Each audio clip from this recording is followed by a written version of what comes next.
Next topic है lens द्वारा प्रतिबिंब बनने के नियम। लेंस द्वारा प्रतिबिंब बनने के नियम। तो लेंस द्वारा प्रतिबिंब बनने के 3 नियम होते हैं। पहला नियम है, यदि कोई प्रकाश किरण लेंस के मुख्य फोकस से होकर जाती है या जाती हुई प्रतीत होती है तो लेंस से अपवर्तन के पश्चात प्रकाश किरण मुख्य अक्ष के समांतर हो जाती है।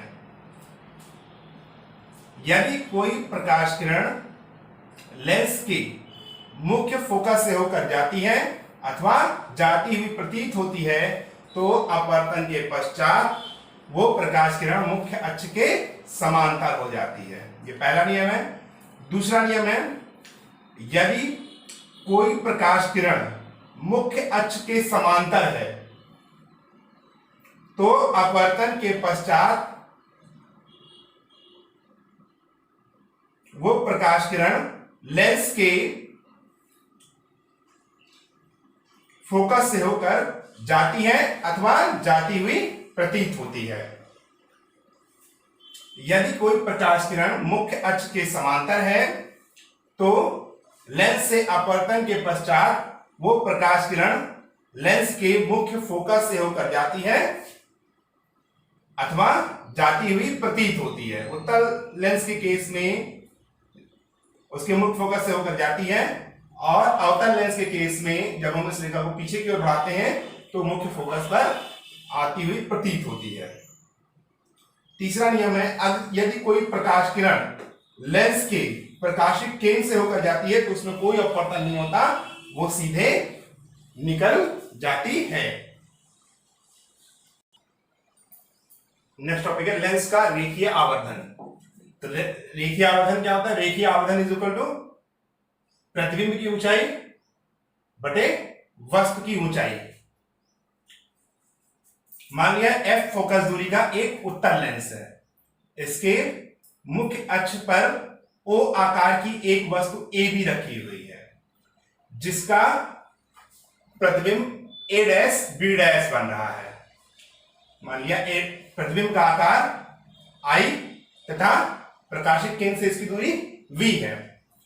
ए बी एक वस्तु है, एक प्रकाश किरण मुख्य अक्ष के समांतर चल रही है जो अपवर्तन के पश्चात लेंस के द्वितीय फोकस से होकर जाती है। एक प्रकाश किरण इसके प्रकाशिक केंद्र से होकर जा रही है।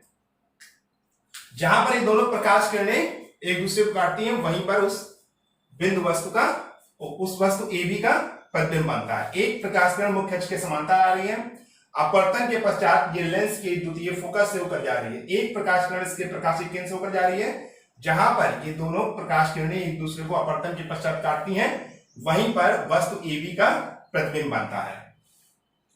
अब इसमें दो त्रिभुज ले रहे हैं, ए बी सी तथा ए डैश बी डैश सी में।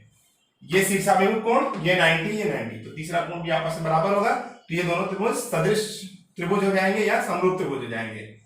त्रिभुज ए डैश बी डैश सी तथा त्रिभुज ए बी सी सदृश है। तो क्या होगा, इसकी एक प्रॉपर्टी होती है, इनकी संगत भुजाओं का अनुपात आपस में बराबर होता है। इसलिए इनकी संगत, इसलिए क्या आ जाएगा, इस प्रॉपर्टी को अप्लाई करेंगे, A dash B dash upon A B is equal to C A dash upon C A. इसको इक्वेशन नंबर 5 मान लिया। अब हम यहाँ पे ए डैश बी डैश क्या है? प्रतिबिंब की ऊंचाई। अब यहाँ प्रतिबिंब उल्टा है तो प्रतिबिंब ये ऋणात्मक हो जाएगा, यानी A dash B dash is equal to minus I. यहाँ चिन्ह सहित सबके मान रखेंगे समीकरण 1 में।